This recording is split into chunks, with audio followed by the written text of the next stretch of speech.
All right, looks like everybody's situated here. Thank you so much once again for joining us today. I am Sean. I'll be once again kind of going through this as your MC and your guide. I do have with me today Chris Yoshida. We'll do introductions in a second, but thank you so much for joining us. And this is going to be a wonderful, wonderful session. Today, we're going to be learning about quantum computing and deep learning inside the metaverse. No, I'm just kidding. I'm just kidding. It's that feeling when you walk into a lecture and you go, oh my goodness, what did I just walk into? This isn't the lecture I signed up for.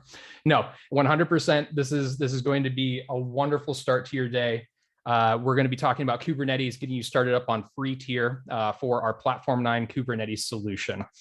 So without further ado, our introductions. So I'm Sean Woods.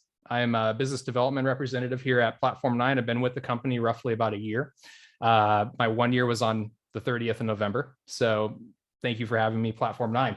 I'm an avid gamer. I love playing games. I play table tennis on the side. I've been doing that for roughly about 7 years now. I take lessons and I compete at an intermediate level. Now that COVID hit, I don't really play with anybody. I play with myself in my garage.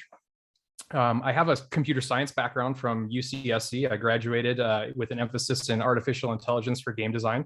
Why am I not doing that? Well, I love once again being able to talk to folks and not sit behind the computer, and I leverage my strengths a little bit more on the side of, once again, communicating and connecting people. But overall, love procedural generation, and if you're not familiar with that, it's just where you can randomize a map or a level selection. So overall, though, I'd like to hand it over to Chris. Chris, thank you so much for joining us today. Absolutely, Sean. Appreciate the introduction. Hello, everyone, everywhere. Good morning, good afternoon. This is Chris Yoshida. I'm with Platform 9, really talking with you guys today about managed Kubernetes on this beautiful day in the beginning of December. So thanks so much for tuning in and stopping by. We really appreciate it. It's that time of the season to celebrate. So happy holidays, happy New Year. There's really so much to cover in this Kubernetes workshop. So go ahead and get yourself a cup of coffee, kick back and relax.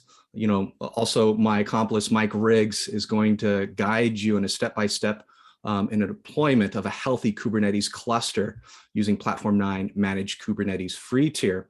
And just as a side note, as a prerequisite, you'll need a Platform 9 Managed Kubernetes free account so you can follow along. And if you haven't already, go to platform9.com and sign up for the free tier. But first, we'll provide a brief overview of Platform 9, really to set the stage. So Sean, if you want to dive in. Absolutely. So our agenda today, we're looking at the overview, and we just spoke about the prerequisites, but the workshop is going to entail a few things, right? So we're going to be deploying your cluster. We're going to be implementing some sort of monitoring solution using Prometheus or Grafana, and Mike will go into further detail on all these. We're going to be looking at upgrades. We're going to talk a little bit about CI/CD. We're going to be looking at RBAC. And then we're going to have a little Q&A session. That Q&A session, then we can talk a little bit more about, okay, well, what were your thoughts? What did you have questions on particularly? What were the roadblocks for you going through this? What can make that experience better, right? And then we're going to wrap things up. And then from there, we will, once again, extend a warm welcome and a potential conversation for future dates, right? And then we'll let you know on the latest and greatest on what's coming with Platform 9. All right, with that being said, let's go ahead and take a quick little poll here. I'm going to go ahead and get that started. I just want to find out, let's learn a little bit about each other. I just want to find out about the Kubernetes experience, Chris. And so ultimately what that really means, right, is, how long have they been using it? Where are you running the Kubernetes, and what additional apps, are you wanting to leverage, right? So I'm going to go ahead and launch this out now. So there you go. Everybody see that? And let's go ahead and see if we can get a few people to start clicking on things. Right. So we have runtime right now, about 15 seconds. So we have 0% participation. Does everybody see that in chat? We see a multitude of questions, Sean. A multitude. Okay. So there should be three. That's perfect. Okay. Okay.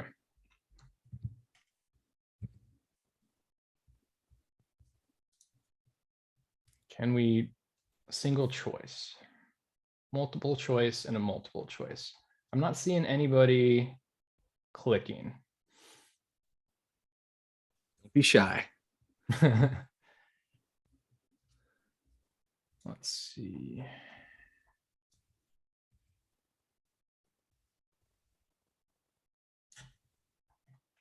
Is the poll working for anybody? Already done. Okay. It's already done, it says. So that's what Alvaro said. Appreciate that. I'm wondering why.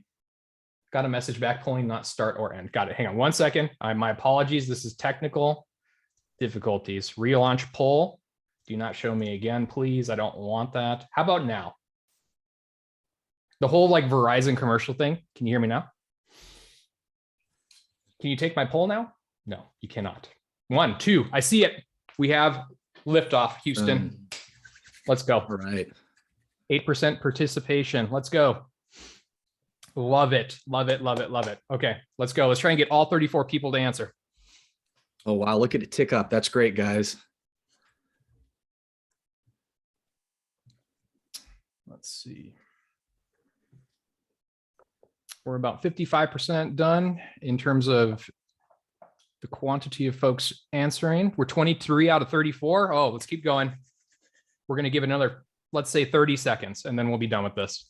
And I'll share the poll with everybody. And then that way everybody can kind of see, where we're at in the journey. We're getting to know each other a little bit better. This is always a great time to have, just once again, a nice little meet and greet, understand, where we're at on the Kubernetes journey. Everybody is in a different place, right? And that's the number one thing that we need to think about, when we talk about these, I guess, if you will, next level infrastructures, or these way to orchestrate the infrastructure, and these different technology stacks that we're using, right? Like everybody uses them in a very different capacity. Some use cases overlap, right? But ultimately we all have our own defined way of using it.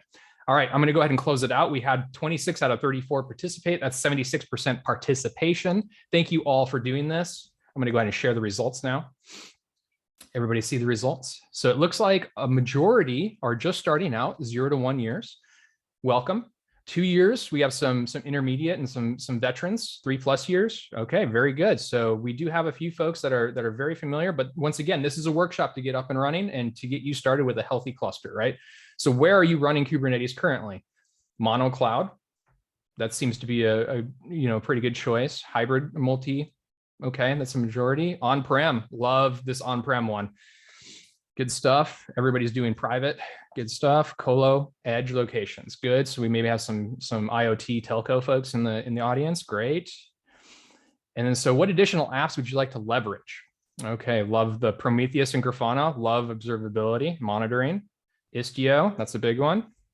And we have FluentD, FluentBit, and some Datadog, some Calico, and core DNS. So once again, Mike will be speaking to some of these, and then he'll talk a little bit about our application set and the application catalog itself. So thank you so much for giving us insight into your lives and how you use Kubernetes. Chris, any thoughts on what we just saw? Yeah, great. I love the participation. This really helps us give an understanding of, how the breadth and depth of really where to focus today. So thank you guys for participating. I think this is great, man. This is, let's dive right in. Excellent. All right, guys. So just to, paint the picture on Platform 9 and really set the stage, we're just going to dive a little bit in a high-level overview of Platform 9. So, as some of you may know, Platform 9 was founded in 2013 by 4 early VMware engineers. We are located in Mountain View, California, but have offices all over the world, Texas, India. We're our distributed company. We're a little bit over 100 people worldwide. And we have large deployments across multiple industry verticals. And you can see here, we have a wide range of investors, great marquee customers that just keep growing. And as far as metrics, we were the first industry's Kubernetes as a service to go GA since 2017, really around supporting containers, VMs, and bare metal. We have a lot of accolades, and one of them is around us being ranked #1 on CAS, on G2 Crowd, and other reports.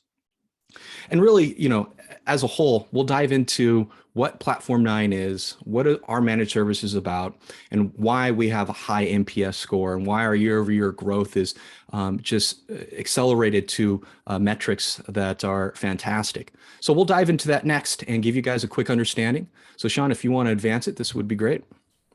Yeah, Chris. I mean, ultimately, right? The question that we get asked on a daily basis is kind of like, well, what's your managed service do? How is Platform 9 different, right? Like this is the question that we're always kind of presented with.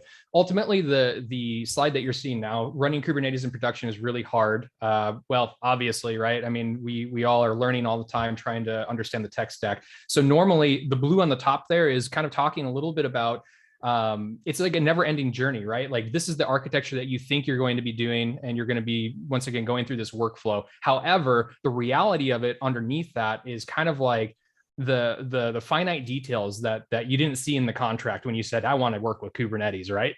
So ultimately, you're going to be building an upgrade, running and deploying operational things. You're going to be doing, okay, well, what happens if something breaks?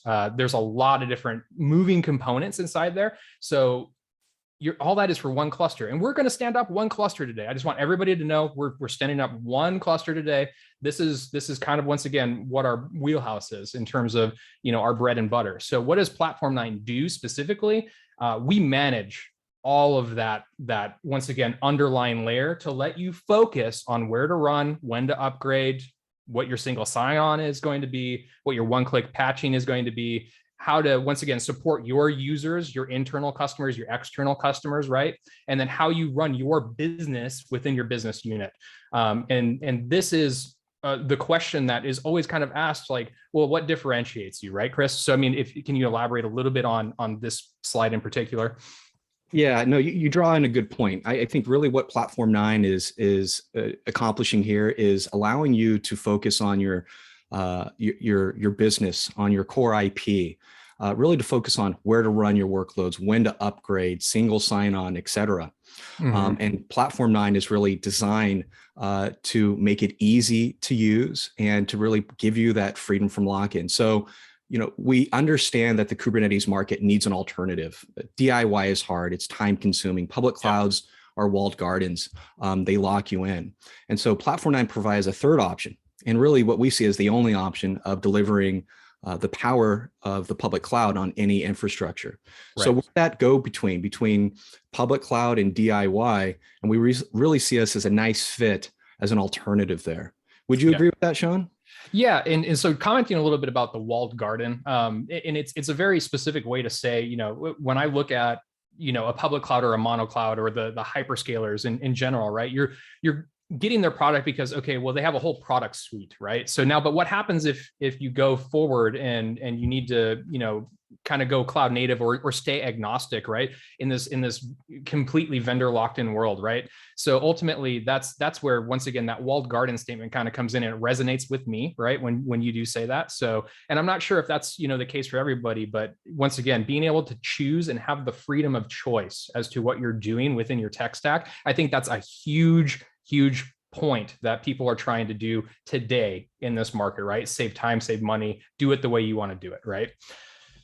So with that being said, when you look at, okay, well, how do I architect this open distributed cloud services, right? Like all these different distributed cloud services that are out there, we see on the left-hand side on this slide, basically different silos. We're seeing AWS, Azure, GCP, on-prem, right? So now if you have multiple business units utilizing all these different, once again, control planes, you have all these different silos, right? What Platform 9 is really trying to do is simplify that and give you just one whole centralized management control plane on all of those different infrastructures, and the choice that you can bring in any of these infrastructures to do, once again, your Kubernetes as a service, or once again, if you're doing like OpenStack or so forth and so on. So Chris, I mean, anything that you think well stated, I missed on this? Yeah, well stated. I think just as an overall understanding is Platform 9 is really trying to simplify your approach, simplify your infrastructure, give you one single pane of glass into your entire infrastructure to really make management streamlined and easy. So what you see here on the right is really what Platform 9 is bringing to any organization. And on the left is typically what we encounter before Platform 9. A lot of different silos, a lot of different headaches, a lot of upgrades. And this is just, really making it difficult for a lot of organizations to go to market quickly and effectively and fast. And so, I think here, what we're really advocating is focus on your business and not the clusters. You got to build clusters, you got to run clusters, and you got to operate the apps. What we're saying is let Platform 9 manage and help out so you guys can focus on your core business, your IP, really focus on the intersection of Kubernetes and your apps. Sean, is there anything else you want to add on this one? So what you're saying, so let me just kind of dissect this a little bit. So basically you're saying we are going to try and help save people time, right?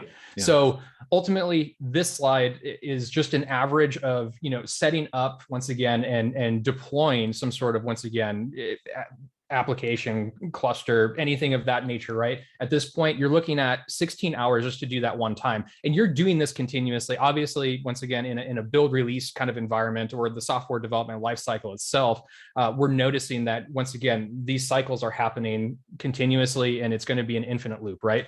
So every 16 hours that you spend on that can be done, working on your business critical IP, right? Instead of doing the management, instead of doing the setup, instead of doing the support, right? So ultimately, this is just a slide to show, once again, that time savings can actually be really beneficial and maybe give you that vacation you wanted, or maybe give you that extra time to not work the 12 hours, that you needed to get some sort of environment spun up, right?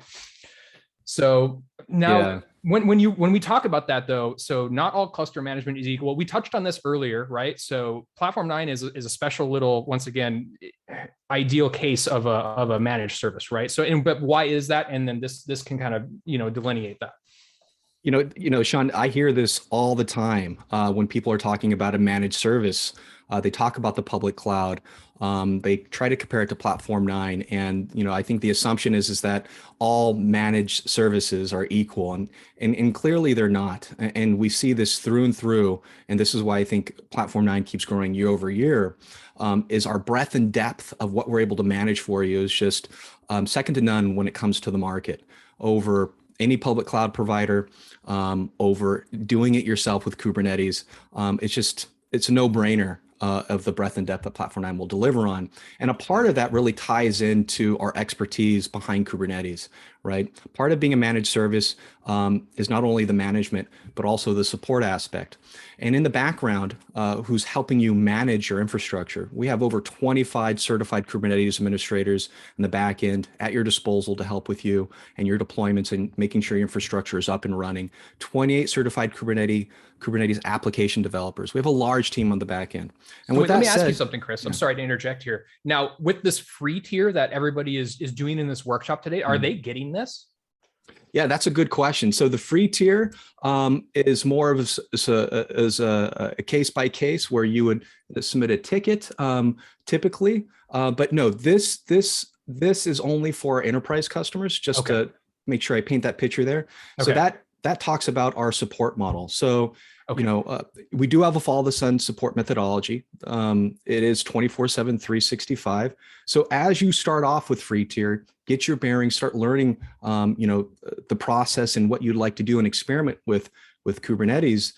If you see a production use case, if you want to bring this and really enhance it and make this enterprise ready, Platform 9 is there to really help you guys out. And what we see here with regards to support is that there's a clear differentiation in the market between DIY, which we know that you're left for yourself to support it, right, versus public cloud, which has limited support, versus Platform 9, which is really a fully managed white glove managed service. So let me ask you this. So and I know this isn't necessarily, once again, when you're talking with a public cloud provider, right, and they're going to do this fully managed service and you want that white glove treatment, you have to pay extra, right? But with Platform 9, is that included with our, once again, just the enterprise model itself? Yeah, that's a good question. There's no nickel and diming with Platform 9. All this is included with our enterprise subscription. So once again, we really leverage free tier as a way to get started, get your bearings, experiment with Platform 9. Okay. But with that said, it's if you guys are looking to really offset and not have to worry about your infrastructure, it's very clear the route that is available to take.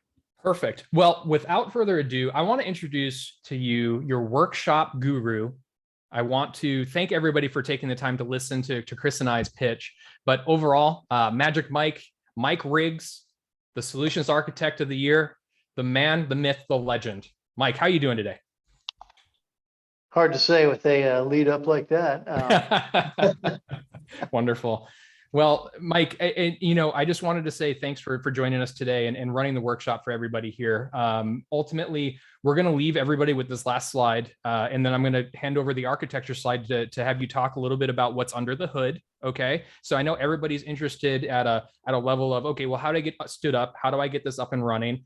However, sometimes, when you're going out and buying a car or doing whatever, you want to see, all the shiny things underneath the hood, right? So we'll let you explain that in a second. Chris, go ahead and just give kind of the lowdown of what the I guess, if you will, landscape is of Platform 9 and kind of where we're at today.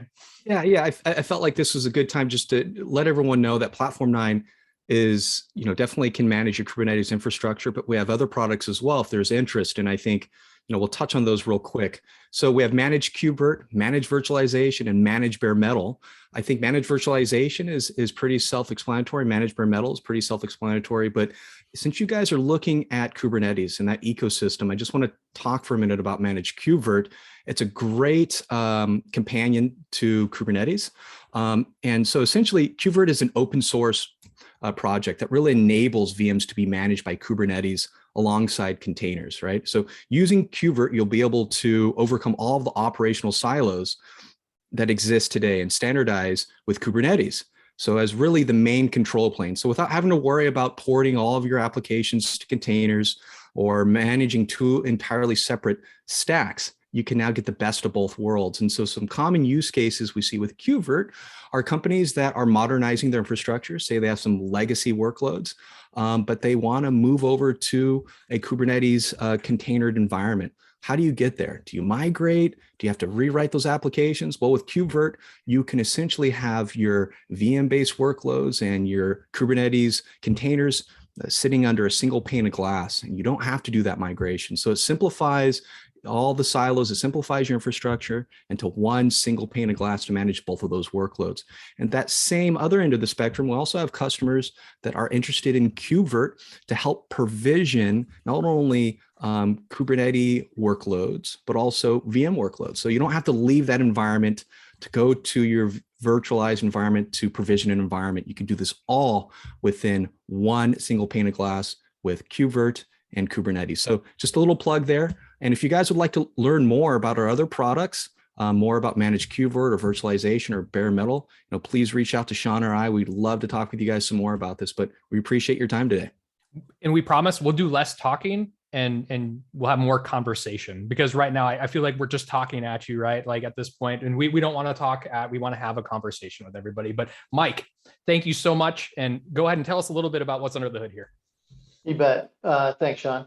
Hey, everyone. As mentioned, my name is Mike Riggs. I'm a solution architect here at Platform 9. Been with the company for coming up on 4 years. And so we're going to go, as we go through this workshop today, I've got some stuff kind of pre-built. There's an expectation that you guys have downloaded our free tier version and have downloaded the OVA that goes with it. So that's kind of the method we're going to use to deploy a cluster this afternoon. If for whatever reason you haven't had a chance to do those things yet, no worries. We'll send out the recording later, and you can follow along as necessary. But to start off, I want to talk for a minute or two about how we build this. So Platform 9 architects our service offering a little bit differently from most folks, in that we've got a management plane that we host, and that's kind of in the middle of this top middle of this diagram here. This management plane you can think of as having a front end and a back end. The front end is a portal user interface type of thing. That's where we're gonna interact with our clusters, be able to deploy our clusters. We're gonna take a look at that here in a minute. And then on the back end, we have a network operations team that provides 24/7, 365 follow the sun type coverage for all of our customers. We actively monitor. So what really sets us apart is we actively monitor all of our customer environments. So this is driven by an agent-based model. You can see if you look down on the bottom here, these are the places where we typically get deployed. So this can be on-prem. On the left, we've got on-prem type facility, colo edge facilities.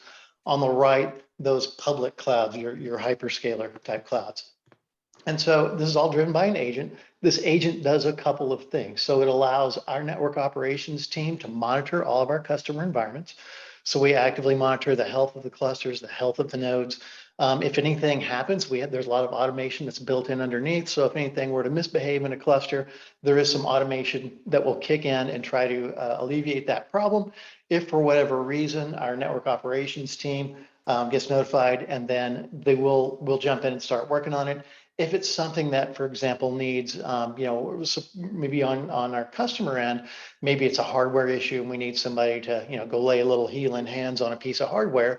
In that case, we're going to reach out to you and say, hey, there's an issue going on in this cluster.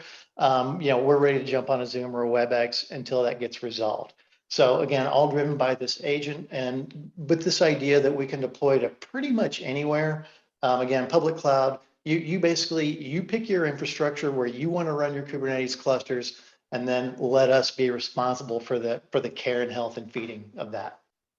This is kind of a bigger picture then. So down the bottom line here is where we typically get deployed to. This again, pretty much anywhere Kubernetes will go. Infrastructure management. So this piece, Chris already talked a little bit about some of these things. We do have a lot of things like self-healing, backup, restore. Upgrades are automated. We're going to take a look at what an upgrade looks like here in a couple of minutes. And then on the top here, Kubernetes in and of itself is a wonderful, great thing, but you do need some additional tooling around those clusters to make them a little more operational. And so towards that platform 9, we ship with a number of additional plugins and things out of the box. So we're going to have MetalLB for built-in load balancer. We're going to have Prometheus, Grafana, FluentD for your observability and for log aggregation. We're going to go through deploying those things here in a couple of minutes. We're going to support Calico and Flannel as the network plugin interface. And on top of Calico, we have built an operator that we call Luigi. Luigi gives us some advanced network functionality. And again, Chris touched a little bit on this, but the idea here is that we can drive things like multis. So if I need to have containers with multiple network connections to a container, we can do that with multis. Or if we need to give our containers line speed access to the underlying network hardware, we can do that using SROV or DPDK. We can microsegment clusters using things like Open vSwitch or MAC VLAN. So there's a lot of additional network capabilities that come as part of that network operator that we've built. We also are going to have an app catalog based on Helm, so just regular old Helm charts, nothing fancy. There are a number of applications that are pre-configured, ready to go. We have a public repo that these applications live in, and we're always in the process of adding to that repository. And we'll take a look at what that looks like in a couple of minutes. Thank you so much, Mike. I'll also say one last thing here on the right-hand side. This is what we typically integrate with, right? So single sign-on, we're going to support SAML2 providers, OIDC providers. So I think that covers the bulk of them. There is a command line tool built in called PF9 Control. So everything that we're going to look at in the UI can be scripted and automated. And we do have a Terraform provider available for public clouds. Okay. Perfect. Who's ready to get the workshop started? I am. Let's go. All right. I'm going to stop sharing, Mike. You got it. Okay, so I'm going to share just my whole desktop here because there's a lot of stuff going on. And let me move these little things out of the way that Zoom wants to put in my way. Okay, so the first thing I want to point out, and this is going to go, I'm going to point out a couple of things here. Now, what I'm logged into here is this is an enterprise edition of Platform 9. The free tier is going to look and feel very, very similar. There may be a couple of minor differences in that we treat our free tier product sort of as that cutting edge, right? So all the brand new coolest things are out there in the free tier, and then and then eventually those features get rolled up to enterprise. So what y'all see in your UI versus what I've got in mine, you may see a minor difference or two, but I think the bulk of it should be the same. So the first thing, so what I want to do is there was a couple of prerequisites that we sent out beforehand. There is an OVA that we have built in. It's basically just a pre-configured kind of pre-built virtual machine that's got that's got our command line tool baked into it. And so what we should have done is you guys should have downloaded that. I'm going to kind of go so how do we get there?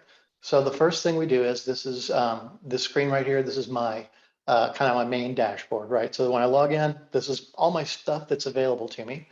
I'm going to come down to this infrastructure tab here. These are all my clusters that are in various states of up and running and upgrading and doing other things.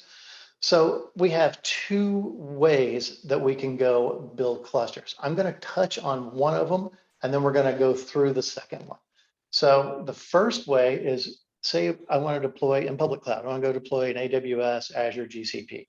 So the first thing we do there is we create that cloud provider in the Platform 9 management console here. And this is going to tie your account in that cloud provider to the Platform 9 management plane. Real straightforward. I click this Add Cloud Provider button. I select which one I want to add. AWS, for example. I give it a name, my access, my secret. These are all things I pull right out of my AWS account. And then when I add that, that creates AWS as a cloud provider. And the same thing with Google and Microsoft. Very easy to configure those public cloud providers. So once I've configured a cloud provider, then I want to go deploy a cluster. And we're not necessarily going to go through all of this because I want to, again, reserve the bulk of this for, for y'all getting some hands-on in terms of folks that have signed up for free tier and have downloaded the OVA. But I do want to kind of touch on this real quick for those of y'all that are deploying in public clouds. So I'm going to lean on AWS here. I click this. We do have a one-click cluster. It's going to deploy just a small little one-node cluster with some real basic settings. So we're going to ignore that. We're going to go advanced cluster setup. I'm going to step through this again kind of quick, just so y'all can kind of get a little feel for the differences between this and an on-prem deployment. So I'm going to select AWS as my cloud provider. I get the cluster name. We select a cloud provider. I'm going to grab a region here. So US East is always nice this time of year. We'll grab a couple of availability zones out of that region. I'm going to put my SSH key in here. So this gives me, this way I can, if I need to SSH to these nodes once they're up and running, I can do so. We've got some templated options here. So small, medium, large, you can kind of see what you're going to get here. I'm going to click on custom so we can see a little bit more of the advanced or more additional features that are available. So if I select custom here, then I can choose what OS do I want, Ubuntu, CentOS. These are just the AMIs that are put out there by these providers. So these are not Platform 9 specific. These are just plain vanilla Ubuntu and CentOS OS images out there. Then I choose how big do I want my masters to be and how many. We'll say one for the purposes of this. And then how big do I want my workers to be and how many? We'll just go with just a couple here. And then what Kubernetes version do I want? I'm going to talk about this for just 1 second because there's going to be some differences. If I select anything from 118 up to 120, my container runtime is Docker. I can't change it. If I select 121, then as of Kubernetes version 1.21, the community has elected to basically separate Docker as the default container runtime. And then now you've got a choice. So going forward, as of 121 onward, container D, so as of 121, you've got a choice between container D and Docker. As of 122 and beyond, it'll default to container D. And this is just, again, just kind of awareness in terms of, well, okay, how come this is Docker and how come I can choose? This is why. It's just, it's being driven by the community. Okay, we've got some stuff down here in terms of if I've got DNS name resolution in this public cloud, I can use it. I've got some choices to make in terms of my application container settings. Do I want to run worker processes on my master nodes? Yes or no. Do I want to run privileged containers? Yes or no. And then down here, we've got some stuff here. These are Platform 9. These are what we call cluster add-ons. And so this first guy here, this enables an etcd backup. We can automatically back up the etcd, the key value store down this path on the masters. By default, we're going to do this every 24 hours. You can change this if you're so inclined. Prometheus here is going to deploy a built-in pre-configured framework of Prometheus and Grafana. And we'll take a look at what all that entails here in a couple of minutes. If you want to enable that, check the box. Autoscaler, this is the standard Kubernetes cluster autoscaler. If I enable autoscaling, then I can come down here and say minimum number of nodes, maximum number of workers, and this kind of can set my boundaries down, my number of workers. And then the last piece here is what we call Profile Engine. We're going to dig into that in more detail here in a couple minutes. Profile Engine basically lets me create a snapshot or a template or a blueprint or however you want to characterize it of a given cluster, and then use that template or blueprint to go deploy additional clusters that look exactly alike. And it's going to capture everything from network configuration to storage configuration to RBOC config and the whole 9 yards. So if I want to enable that, and it simplifies, it's basically for cluster governance, right? So I've got a large number of clusters in my production environment. I want them all to look one way. I may have clusters that are configured slightly differently in my staging environment. I want them all to look one way. So this gives you a way to create a template or a blueprint of those cluster configs, makes it easy to redeploy. Again, public cloud here, so we've got a couple choices to make. I can create a new VPC, public and private, or I can use existing ones. Again, I've got some choices to make here. For the purpose of this, we'll just say create a new one. This is what we're going to default to for my container and services IP blocks. You can change these as necessary. These defaults work pretty well for most folks. If you need to go through a proxy to get out to the internet, you can configure that here. And then here's where, again, we can choose our network plugin backend. And then the last step here is, this is for Kubernetes, my Kubernetes layer, API groups. Do I want defaults? Do I want all of them? Do I want to pick and choose? We'll just say all for now. And this is a thing in a public cloud. It's a little bit different that you're going to see public cloud versus an on-prem deployment. If you have an AMI in a public cloud that you need to use, some organizations are in a position where their security team has to bless an image before it can be put up in a public cloud and then consumed. If you're in that sort of circumstance and you need to use a custom AMI, we can put that right here. And then if you need to deploy flags at cluster creation time, if you need to set flags against the API server scheduler or controller manager, you can set those things here. And then the last couple of things here are key value pair tags. So I can tag this cluster with key value pairs that make sense. And then here at the end, here's all the stuff I'm going to build. If I need to back up through the wizard, I can just click back. If this is where I'm going to go, I click complete, and then that cluster gets deployed. Okay, so that's what it looks like going through a public cloud. Now, I'm going to point out just a couple of things real quick here, and then it'll be time for everybody to play along at home. So a couple of things to point out here. Once these clusters are up and running, we see they're in this connected, healthy online state. Once they're in this state, Platform 9 is now responsible for making sure they stay that way. So once they're connected, healthy, and online, once they're attached to the management plane, Platform 9 is going to be responsible for making sure that these clusters are they're healthy, that they're online. Things like security patches, bug fixes, upgrades, all those day 2 operational type things, we're going to do for you, or we're going to automate those things for you. And we're going to look at how that looks in a minute. Okay, so that is what it looks like to go deploy in a public cloud. Now, and I saw in that poll up front, most of y'all are deploying in a private cloud data center type location, which is pretty cool because I like that Kubernetes is moving that direction to where more and more organizations are seeing it as a feasible sort of tool to run in their data centers versus AWS or other public clouds. So I like it. That's cool. Platform 9. Hey, Mike, real quick. Yeah, man. Sorry, Mike. Do you mind if you expand the window all the way out, please? Just it's a little difficult to read some of the finer text. Thank you so much. Yeah, you bet. Hang on, let me scooch this over some more. How's that? That's good. That feels a lot better. Thank you so much, Mike. I apologize, everybody. Thank you so much. No worries. I've got my reading glasses on, so it looks okay to me. But the power of the reading glass.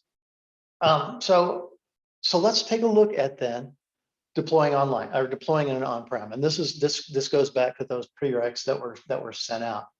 So to deploy a cluster in an on-prem or in a private data center type location, it's a little bit different process, and that's why I wanted to walk through the public cloud version first.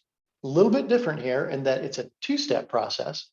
Step 1, we onboard the nodes. Step 2, we go create clusters out of those nodes. So slightly different. Now, those of y'all that are playing along at home, here's what we're going to do. So we click, let me go back here, just for the purposes of for the recording here, for folks that are going to go back and watch it later. So the first step we're going to do here is we're going to onboard a node, and we click this little onboard a node button right up here, and then we've got some choices. Okay, so this first screen here is what folks that are going to play along at home, this is the which y'all probably should have already done, is just downloaded the OVA. and then loaded it up in a, in a virtual box or something similar. And we're going to look at that in a minute. So the first step is we download this OVA. This is just a built-in. This is going to just make a little one node cluster. This is just for the ease of folks who wanted, for folks who wanted to be able to go along with the workshop here. Okay. In general, the way you would do it would be, you're going to go, say, for example, I've got physical or virtual nodes. Maybe I've got, say, a dozen of them. I'm going to log into each one of those nodes. I'm going to run these 3 commands. This first command is going to download a command line installer. The second command generates a config for it. This third command is going to prep that node and join it to this management plane. Okay, so this is what you're going to do in more of a, you've got your own nodes, you've got VMs, you've got physical machines. This is the process you're going to use. But for the purposes of today, I'm gonna assume, or I'm gonna hope that folks have downloaded the OVA, and this is where we're going to start from. So I'm going to come over here, fire up VirtualBox. This is that OVA image. So again, all I did was download it, imported it into VirtualBox, and now we're going to go ahead and fire it up. This OVA here has got now the only thing we've done here is, I'm gonna, while this guy's coming online, the only thing we've done here with this built-in virtual with this built-in image, the only thing we've done is this command line part here. This first step is done for you. So the CLI is already installed on this virtual machine. The rest of these steps we're going to go through. Okay, so that's the only difference between this and this guy here. Okay, so let's see how our virtual machine's doing its thing. It's coming up. And so what we're going to do is, when this VM comes up, is we're going to log in. So the login is, it's admin, and the password is also admin. It is a veritable Fort Knox of security. Once this comes up, we're going to go through these steps here. Now, the only difference here is my laptop doesn't have enough RAM to actually run this VM with enough horsepower to run Kubernetes on it. So we're going to go through the steps here in this VM, but the actual virtual machine that I'm going to use to go through this is one that I've got stood up in a different environment, but I want to show you all what the steps look like. Okay, Mike, sorry to interject real quick before we go on to that. Just a real quick comment from somebody. While starting the Platform 9 VM, it says the kernel driver is not installed. What could be potentially missing? I know there's a lot of different decision paths so you can go down, but like, what's maybe the most common one that you'd run into? Yeah, it depends. So this is going to be depends on the environment you're running that VM in. It could be anything from you may need to. I haven't run this on. I know how this works on Linux and on Mac OS, but on Windows, I'm not 100% sure. But in general, what you should look for is virtualization needs to be enabled in the BIOS. So that maybe complaining about that. There is, and it also depends on the virtualization tool you're using. I know VirtualBox, given sorry, he's on Mac OS. Okay, so the only thing I can think of there would be boot back into the BIOS, make sure you got virtualization enabled. That's the only thing I can think of off the top of my head. And VirtualBox. And so, Sean, if you wanna grab that and who's running into that, we can do some follow up later on. Follow up after, perfect. And then I know that somebody earlier said that their credentials were Ubuntu, not admin. And this also is going to depend on, this is the version. So this goes back to that idea that we push out the newer stuff in free tier. So if that person downloaded free tier fairly recently, this may have changed. And again, it's just whoever packages up the VM, whatever they set with it. So apologies for that. But you should be able to log in with one or the other. Okay, it's an Ubuntu 20 VM, it should be. So the first thing we're going to do is we need to fire up our terminal. So we're going to find that. And let me make this a little bit bigger. And let's see here. This So the first thing we're going to do here is, so if we follow these steps that we can see here in the background, this is going to have PF9 control built in. So the only thing we've done here on this image is we have pre-built the command line installer. That's all. Okay. So you're going to literally run through these steps. So we fired this up. We verified that PF9 control is installed. And then we're going to run this command here, this PF9 control, and apologies, I can't talk and type at the same time. I'm limited like that. So that's going to complain. Now, this is because I don't have enough memory in this thing. Now, I ran through this earlier. This is when I realized I didn't have enough memory on my laptop to run this VM properly. So, but what should happen is you run that, and the reason why, because I've already generated a config for it. This is why it's already telling me that it's already done. But what should happen is you type in PF9 control prep node. It's going to ask you for 5 pieces of information: the URL, which we just copy and paste out of this window here, your username, which you can also copy and paste, a password, which is the password for your username that you log into the Platform 9 free tier with. So that's going to be whatever password you set for there. Most everyone should have, the tenant should be service and the region should be region 1. The only reason these would be different would be, and free tier, we're not going to have additional regions, but if you have been playing with free tier a little bit and have created additional tenants, just make sure you're in the right tenant here and just make sure you put the right information. Okay. But by default, it should be these things. So you're going to type in, you're going to run prep node. It's going to ask for URL, username, password, tenant, region. Once that process is done, it's going to spit out a bunch of stuff like this. And again, in my instance, I don't have enough RAM in my laptop to run this. But at the end, the output should say something along the lines of node successfully attached to management plane or something along those lines. It can take a few minutes. So depending on the speed of your underlying, your laptop or wherever you're running the virtual machine, it's going to download some prerequisite. It's going to download missing packages. It's going to download, Platform 9, some additional components. It may take a couple minutes to get that little output at the end that shows virtual machine, or that the machine is attached to the control plane. Okay, I'll stop there for just a second. Sean, any questions anybody's got that we can talk to here for a second? Currently, no, I think that's pretty much it at this point. I do have one in Q&A.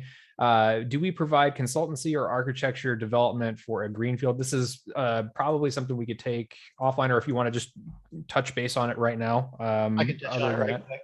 Yeah, I can talk to it right quick while we're waiting for folks to get VMs up and running. Sure. The way that works is we do not have a professional services organization. We have what we call a customer success team. And as part of that platform, and when we onboard a new customer, we'll take into account, our customers come from brand new to Kubernetes all the way to, we've been running Kubernetes in production for quite some time. We know everything there is to know. So depending on where you are on that journey, for our new customers, for customers that are relatively new to Kubernetes, even though we don't have professional services, that customer success team will work with you in terms of, making sure that your overall architecture is sound and is in line with best practices. We'll work with you in terms of making sure that your environment is scaled properly, that your nodes are configured properly. So even though we don't really have a PS type organization, we will do those types of functions as part of that onboarding process. And that's just kind of in a nutshell. And that's something that we'd be, happy to go over with, in depth for anybody else that wants to know more about it. But in a nutshell, that's how it works. Okay. All right. So I'm going to assume/hope that that this process is completed. Folks have got their virtual machines attached to their management planes. Now we're going to come back to this screen here. So if I come back to my infrastructure and click on this little tab here that says nodes, now I've got a filter on here. Let's clear that filter. If we take a look at this, and you should see nodes, those guys are disconnected. We can see these are all attached to a cluster, but I have, come on now. Aha, this guy right here. So we can see I've got a node that's onboarded. We can see it's connected, it's healthy. This is the state that your virtual machine should be in. It should be in this role where it's connected, it's healthy, but it's not assigned to a cluster. It's not doing anything. You can see these guys are attached to clusters. This is not. This is what we're going to use to go build our little one node cluster with. So y'all should be in a state where this node's attached and it's in this kind of little position of not doing anything. And we get here again by on my infrastructure tab here. If I click on nodes, and make sure your filters here are set to all, and all. So that way we can see everything that's going on. Okay. So I've got my nodes attached. It's in this state where it is, wherever it went, there it is. It's in the state where it's connected, healthy, it's ready to go do something. This is also the mechanism that we use to scale clusters. So that same node, once it's attached to the management plane, when it's in the state of I'm attached to the management plane, but I'm not really doing anything, at that point, I can use that to go scale my clusters with. So that's kind of the entry point there is my node's attached. Now I go do stuff with it. So node's attached. Let's go create a cluster out of that guy. Now, this is a physical machine or virtual machine that I've got onboarded, but you can select here physical or virtual machines. Down here, we have the minimum requirements. So for a single node cluster, this is what you're going to need. For a multi-node cluster for each node, this is the minimum requirements here. We have the same sort of buttons available to us like we had when we walked through the AWS deployment, and that I can create a one-click cluster, which is going to stand up just a single node cluster with really bare minimum on it. We can create a multi-master cluster, or we can create single master. Now, in my example here, and should be theoretically the same for y'all, you've got one virtual machine attached, so that's going to dictate a single master cluster. A lot of this stuff is going to look familiar, but we do have some additional capabilities that are available in an on-prem environment that are not available in public clouds. So I'm going to spend a minute or two talking about those things while we're going through deploying a little one node cluster here. So first thing first, give this guy a name. Test is again always a super descriptive, great name. Kubernetes versions. Now here's what I would encourage y'all to do. I would suggest, because I want to show you what an upgrade I want to walk y'all through an upgrade too. So don't pick the latest and greatest, because then we won't have anything to upgrade to. So I'm going to pick, well, say 119. So pick not the newest version, because once this guy's up and running, we're going to go back through and upgrade it, because I want y'all to see what that looks like. So pick a not brand newest version, 119, 118, 120 will work nicely. IPv4, IPv6, so choices to make. This is not a dual stack as of quite yet. This is an either or. So depending on what your environment requires, IPv4, IPv6. At some point, this will be dual stack, but for now, it's one or the other. I'm going to go with IPv4. The other thing we've got here is for node IP address hostname. So if you've got DNS resolution available in your environment, by all means use it. Otherwise, IP address will work just fine. This is the same couple of choices we had to make before in terms of, do I want to run privileged containers? There's reasons why you may or may not. On this example here, we do want to run master and worker processes on the master node, since we've only got a single node. So we do want to check this. These guys down here, these are the same cluster add-ons with a couple of differences that we talked about earlier. etcd backup is the same. It's an automated etcd backup down this path every 24 hours. Prometheus is the same. If we deploy Prometheus here, we're going to get Prometheus and Grafana pre-configured. No difference there. The differences are going to be this. In a public cloud, when I go expose my application as a load balancer type, we're going to leverage whatever that public cloud provides. So in AWS, it's going to deploy ELB instances. In an on-prem environment, if you've got hardware load balancers, by all means use them. I love F5s and similar type appliances. They're just cool, handy things. But if you don't, then MLB works great as a load balancer in the cluster. And what's going to happen here is this is going to be, it's going to deploy MLB running in layer 2 mode. This will give you a load balancer native in the cluster. It's going to run on pods. If I select deploy MLB, I need to give it some IP addresses down here. So MLB does need an IP pool from which to serve out of. Okay, now I don't have this environment I'm in a really tight little network segment, so I don't have any spare IP addresses in this segment that I'm in. So I'm not going to enable MLB right now, but this is basically, if you need a load balancer, check the box, give it IP addresses. Pretty straightforward. This is that network plugin operator that I talked about earlier. This is Luigi. So if you want to enable that, we're going to check this box here.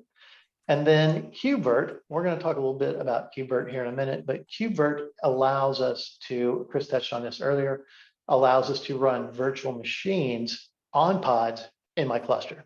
Pretty cool stuff. And we're going to look at that in a minute, and it's going to run this little tab right up here. Hubert, now, one last thing here for these two guys, network plugin Hubert. So they are designed to be run, or they behave best when they are run on physical machines. And the reason why is because Hubert, if you run it on a VM, you get in some funky little nested virtualization situation where you've got a VM running a pod that's running another VM, and it gets tricky to work with, and it doesn't always behave like you hoped it would. And the same thing with the network plugin operators, things like SRIOV and DPDK rely on direct access to the underlying network equipment. Multiple layers of virtualization will make that misbehave. Okay, so these two guys are designed very much for physical hardware versus virtual machines. Since I've got VMs here, I'm going to skip these, but that's what they do. Okay, the rest of this is going to be just a wizard type thing. So first step, what node do I want to be my master? This is that one node that I've got that's onboarded. He's the only node that's attached to the system that's not doing anything. So I'm going to use this one. So I select that. If I had additional nodes that were connected to the management plane, this is where I'm going to choose those as my workers. You can also sit here if you get to this point and you want to go back and jump back into this process over here with my window closed. If you want to jump back into that process and onboard additional nodes, as they're being onboarded, they'll start populating this window, and you can just sit and wait here for those guys to get connected so you can then add them. But we've only got one, so we're moving on. This little screen here is where I'm going to put in my FQDN for my API server. So everything in Kubernetes is driven through the API server. This is where I'm going to put in my external DNS resolution to that. This is the same container and services IP blocks that we're going to default to. This is the same place to configure a proxy. I do see every now and again, I'll talk to folks and they will have an issue where kube control, the command line, the CLI for Kubernetes is misbehaving in one way or another. It almost always comes down to one or two things. You've not sourced your kube config file, so your kube control doesn't know where to point, what cluster to point at, or you have to go through a proxy and it's not configured here. Those are the two biggest reasons I've seen for kube control to misbehave. So if you see those things, those are the first places I check. Proxy, right here. Same stuff here in terms of what do I want to run for my back end. So I've got Calico or Flannel. We'll go with Flannel here just because it doesn't require any configuration and it's a little lighter weight, and we'll put a little less load on my single node. So I'm going to choose Flannel. And then this last step here, same thing as we saw when we were deploying in a public cloud. What Kubernetes APIs do I want? Default ones, we're going to go with that. I don't need to set any flags here, so we're going to skip these. And I don't need to put any key value pair tags on this, so we're going to ignore that. And then here's where we're going to go. And I click complete. So this is going to take, now what should happen here is this is takes a minute to kind of kick everything off in the back end. Okay. So now what's going to happen here is once this node connects, and we're going to see it, we'll come back over here to my clusters. So here we can see its little status down here. It's converging, it's offline, it's doing stuff. But what we can do is, if I click on my cluster here. I click on node health. I can click on this little guy, and then you can follow along with what's happening with this node. So we can see that we're waiting for the node to come online. We're waiting for it to, start accepting connections and doing all that kind of good stuff. It does take a minute or two. So at the end of that process where I onboard my nodes, there's some additional stuff that kind of happens in the background that does take a couple of minutes to complete. So this is, I was going to say, this is a good place to take a little break here because this is going to take a couple minutes. Go ahead, All right, John. I'm reading your mind right now. So my apologies. I do have a question, Mike, that came through, and it's kind of a specific one to Hubert. Do you want to touch on that now, or do you want to wait a little bit? No, we can talk about Hubert. This is going to, like I said, anything that wants to be discussed, this process is just going to take 5-6 minutes. So Okay. yeah, let's talk. Okay. Cool. Let's start here. So if we have, so this is the question in context, if we have Bare OS and deploy Kubernetes PMK solution with KubeVirt enabled, so the checkbox enabled, right? Can we bring up an OpenStack with SRIOV or DPDK capabilities?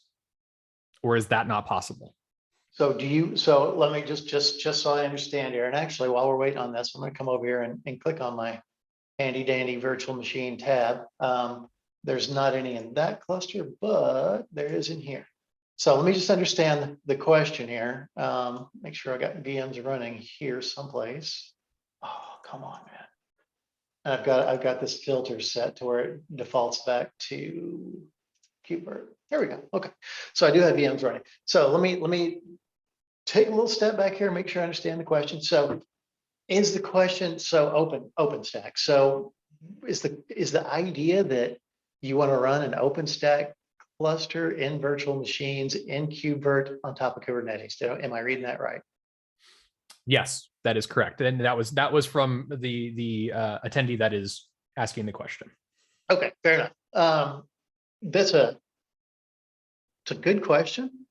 My first sort of thought would be, I'd really like to understand the use case there because it's kind of weird. But if we're just talking purely from a is it feasible technical standpoint, I've never tried it. So I'll preface this by saying I've never actually tried this.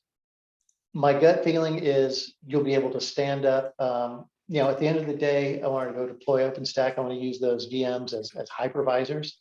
I think you'd be able to deploy OpenStack in that environment. This is actually something I might have to test here this weekend because now I'm interested. But you'll be able to deploy OpenStack in that environment.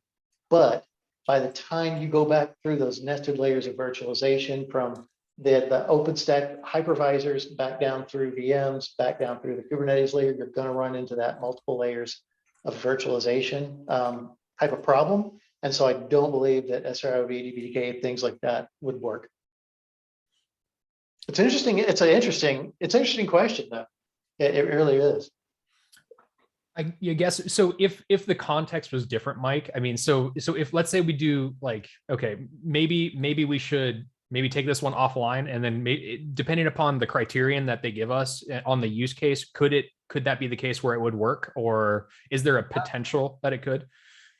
I would say there's a very slight chance it might behave. But again, I feel like you're going to run into that nested virtualization. But whoever's got that question, if that's something we want to take offline. I'd be happy to do a little more investigation into that.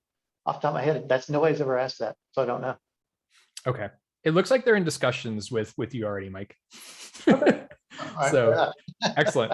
All right. Well, then at this point, I will do an email follow-up on that. And I appreciate you taking the time to answer that. And thank you so much for the questions. Everybody, the questions are great. Keep them coming. We are moderating them. I do have about 5 people on the back end that are looking at these as well. So feel free to blast that. It's 100% love them coming through. I know that Mike is bringing you through a beautiful workshop here. And part of my duties here is to really help moderate and get your questions answered in a timely fashion. And if we cannot answer them, we will get to you one-on-one in terms of time and see if we can schedule something out in the future, maybe before the holidays or after. Okay, that's wonderful. Thank you so much, Mike. Sorry, go ahead and continue. And my apologies for interrupting.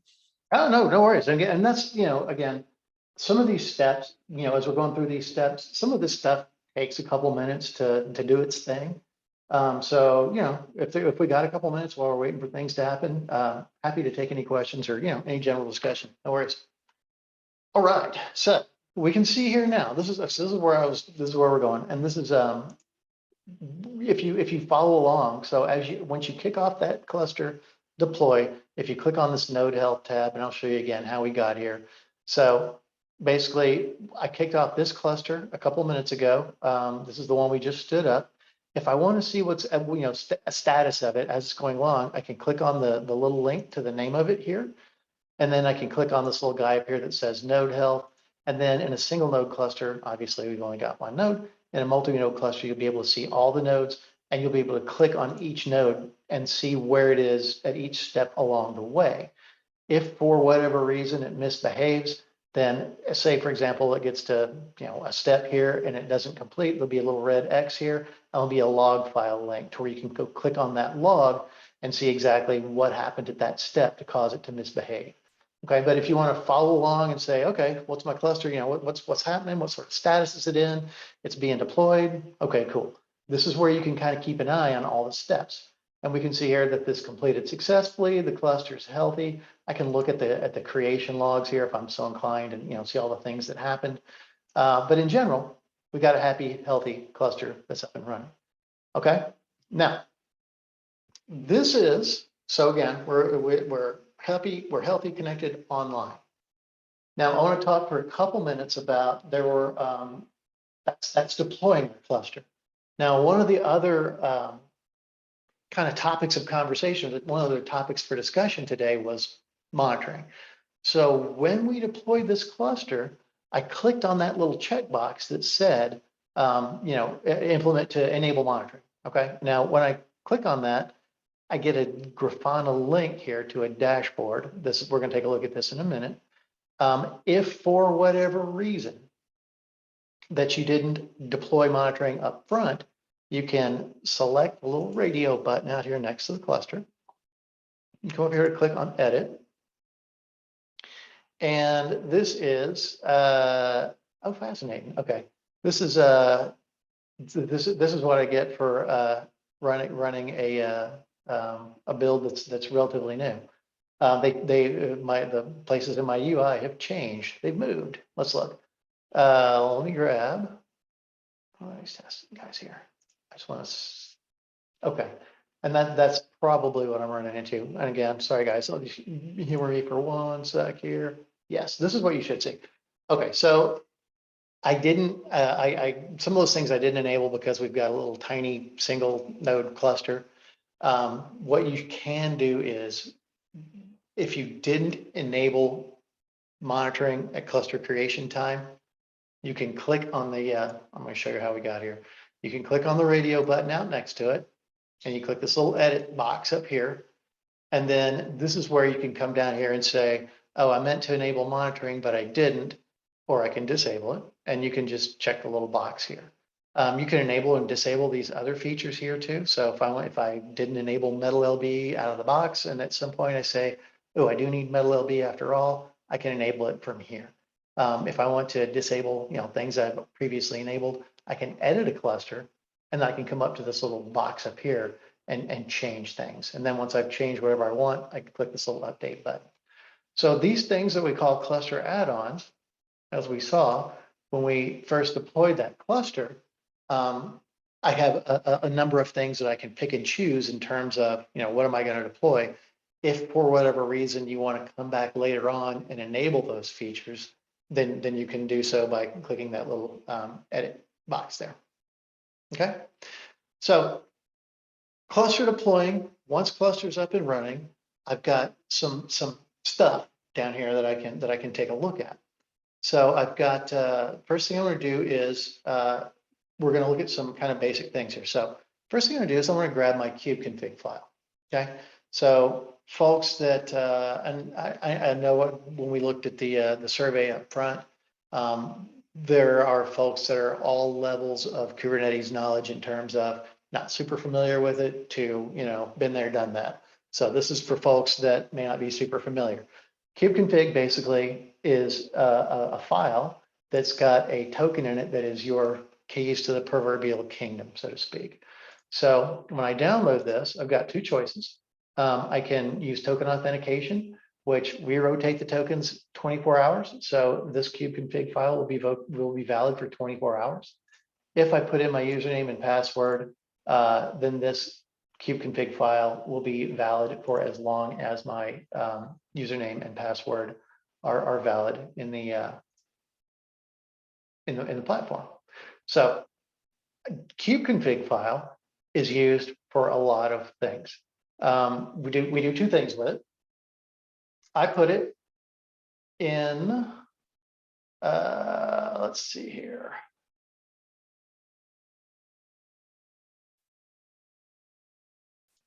Oh, I love how they make hidden files and folders. So .cube. So you typically, and again, there's 100 different ways to manage this. This is the most rock bottom way. Again, for folks that may or may not be familiar. So you download that kubeconfig. It's a YAML file. It typically lives in this directory, right off your user. It's .cube. Hidden directory for those of you on a Mac or on a Linux machine.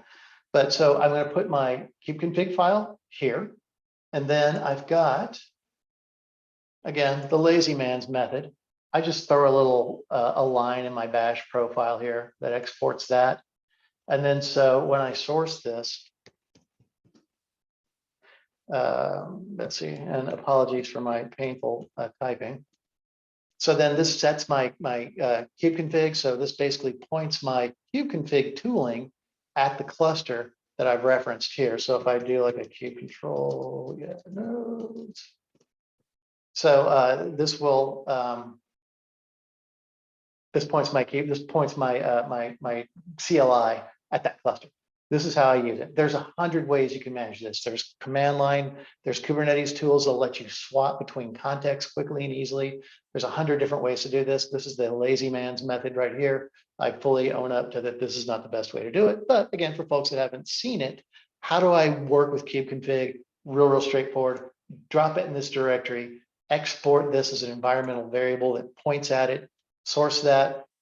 Points your kube control CLI at that cluster. Okay, we're going to use that for something else though. If I open up my native Kubernetes dashboard, that kubeconfig file also gets used as a token. So I can click this little kubeconfig file guy and browse for it. Come on, and here it is. And then for folks, again, keeping in mind, we're all kind of all different levels of skills and abilities and experience here. This is for folks that may not be familiar with it. This is my native Kubernetes dashboard. So this is going to show me everything that's going on in the cluster. I can create resources. I can edit resources. I've got status visibility. I can see everything that's going on in my cluster. Okay, so I get this by I download my kubeconfig file, and we're working on this guy here. I download my kubeconfig file. When I go log in to my dashboard, I use that kubeconfig file as the token. And so that way I can go log into my Kubernetes dashboard. So that's these two links. This third link here is when I go enable monitoring, either when I go deploy the cluster or afterwards. It takes a few minutes for the monitoring stack to come up. So when you first go deploy a cluster, it'll look like this. If I don't enable monitoring, you won't have that Grafana link. It'll just have these two. So on this cluster, if I go and enable monitoring, it's going to take 10, 15 minutes for those pods to come up and for this Grafana link to become enabled. So kind of keep that in mind as you go deploy stuff. So these guys have monitoring enabled, Grafana link, these guys don't. What we get with Grafana here, and obviously my uptime is minimal since we just deployed this cluster a few minutes ago. But what I've got here is I've got some metrics on a per host basis. So basic stuff, CPU, load average, memory, network IO, things like that. There are also a number of other dashboards that we have built in. So I can see CPU memory, node-based stuff, CPU memorization, file system usage. or I can come down here and see what's going on at my Kubernetes layer, right? So I've got visibility into, you know, my how much memory is being consumed, CPU utilization, are my deployments, my replica sets, are they up to date? Do I have pods that have failed? Do I have nodes that are unhappy for one reason or another? So there's a lot of stuff that's built in right out of the box. We enable these as frameworks. So Prometheus is running in the background. It's pre-configured to scrape all those different metrics. If you want to expose the Prometheus UI on like a, you know, a load balancer, a node port or whatever, and log into that Prometheus UI and then configure it to, you know, for example, I want to send alerts to a Slack channel, for example, or I want to export those metrics to a, you know, third-party reporting or dashboarding system. You can do all that stuff. So it's built in, it's pre-configured to scrape a bunch of different things, but it's configurable in that if you want it to go do other things with it, you're welcome to do so. Okay, I will stop there for take a little breath. I mean, grab me a quick little drink of water real quick. Sean, I don't know if you want to, if there's any questions we can talk. I can't see the chat. I can't see what's going on. So I'm not sure where we are, but Sean, if there's anything we need to address right quick, let me know. Mike, we have so many things to address. And I don't, you know, at this point, I think you're going to lose your voice because we have some really good questions coming through.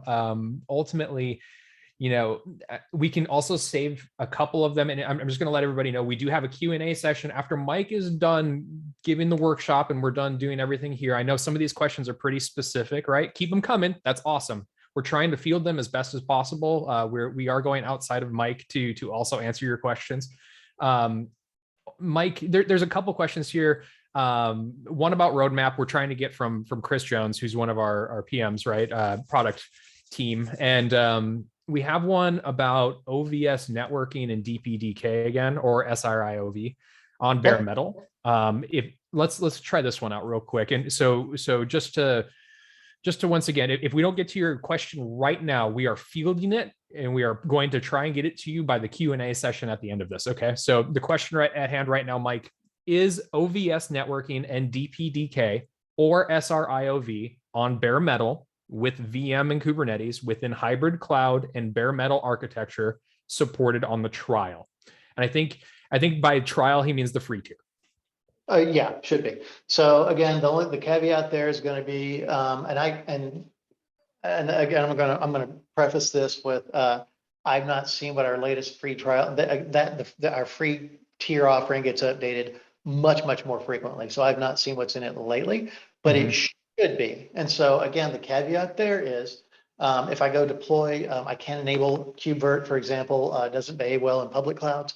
But if you've got, you know, a bare metal, if you've got an on-prem environment, bare metal or VMs, it should be available within free tier. It should look very much like this little pink early access flag thing up there. Got it. Okay, and so the second part to the question is this. Also, are customer Helm charts and templated orchestration available to test, or is there need for the enterprise services, the enterprise version to test that? And if they need the enterprise for bare metal and Kubernetes, is the pricing publicly available? Yeah, so they're multi-part question. So yes, so if I want to go, now there are the limitations in free tier we're limited to, I think, number of clusters and number of nodes. Beyond that, product functionality is not limited. What we do limit in free tier is, for example, that customer success team, the onboarding, all that type of stuff. Support is limited in free tier as well. But functionality, you should be able to, in a bare metal or virtual machine environment, yeah, you can do all this stuff. You can go stand up a Kubernetes cluster in that environment. You can run KubeVirt on top of it. Everything that we're looking at here during this little workshop, you should be able to do with free tier in your on-prem environment. Perfect. And I'm going to bring in Chris Yoshida just real quick. I'm going to tag him in, get the tag in here. Chris, you know, we're talking a little bit about bare metal and Kubernetes. Talk a little bit about pricing and kind of like how we address that. Yeah, so essentially we have 3 editions. We know today we're talking about the free tier, which is a free product. We also have a second product that is kind of our middle ground product between our enterprise. And pricing is available on our website for that as well. And if there is interest in our enterprise edition, we do custom pricing for that. There's a lot of factors that come in. And so I would work with you guys, or one of our sales team members would work with you guys on diving into what that pricing would look like. So if there's interest, feel free to let Sean or I know, and we'll definitely follow up with you guys. Thanks, Chris. Appreciate it. And let's see, we have 2 more questions that we are fielding, 3 more questions. Maybe this one can be fielded. It looks like, Mike, if you can field, can I choose to run etcd on a separate set of nodes from the master node so that my etcd cluster is separate from my other master services? Thanks, Chris. And that's an awesome question. This is obviously folks who've been at it for a bit.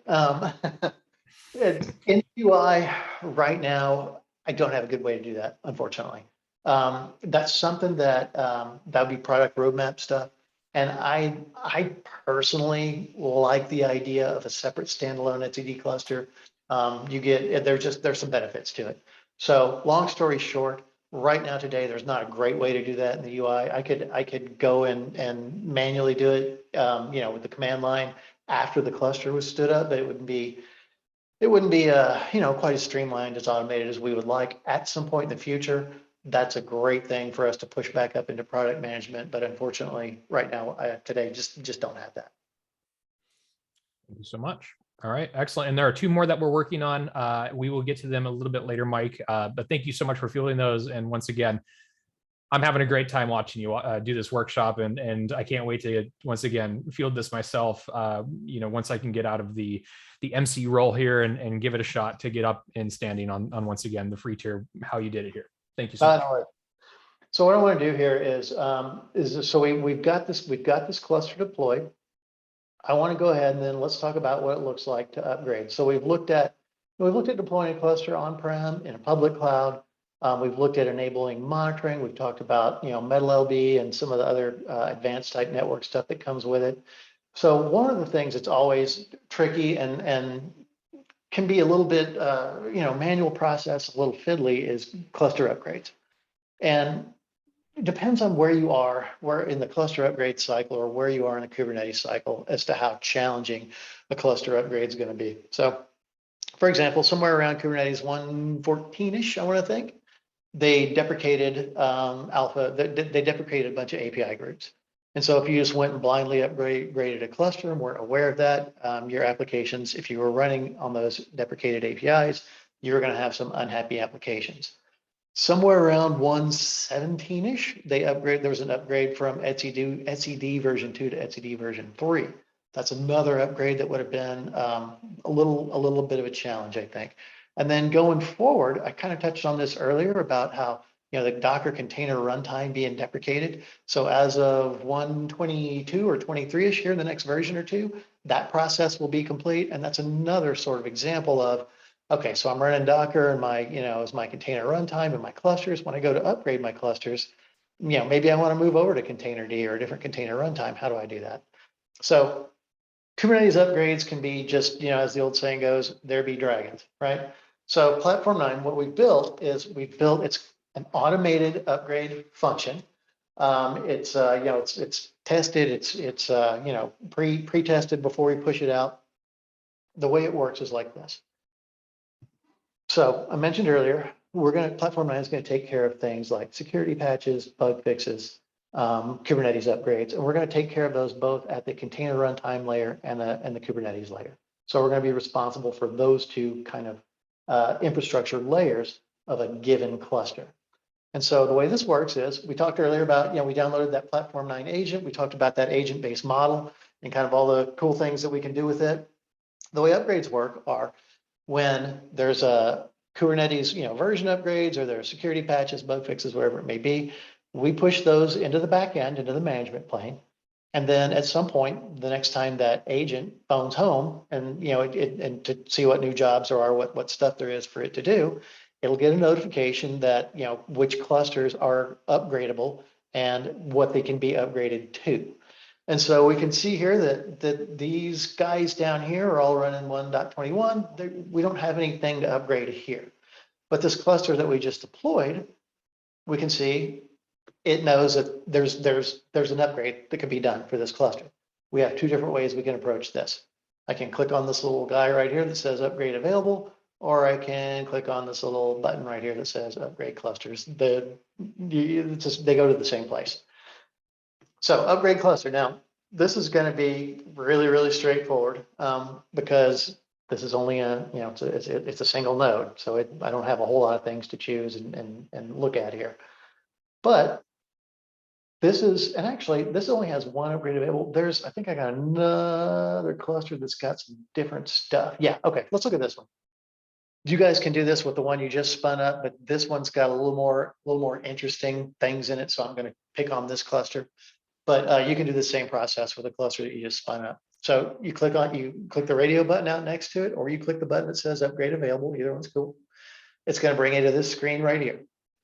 This is where you get to choose. So this cluster is already running 1.20. So if I upgrade it to this new PMK Platform 9 Managed Kubernetes build, this is going to be more of a bug fix type build. But if I want to bump this guy up to Kubernetes 1.21, I would choose this. So we'll say, okay, I want this cluster to go run 1.21. Then I've got some choices to make. So this first one here is sequential. This is a regular Kubernetes rolling upgrade. What's going to happen here is the nodes are going to be drained and cordoned. So pods get basically drained off the node, rescheduled onto neighboring nodes. The node gets cordoned, meaning that no additional pods can be scheduled on it. We upgrade all the Kubernetes, whatever needs upgrading or bug patching, whatever.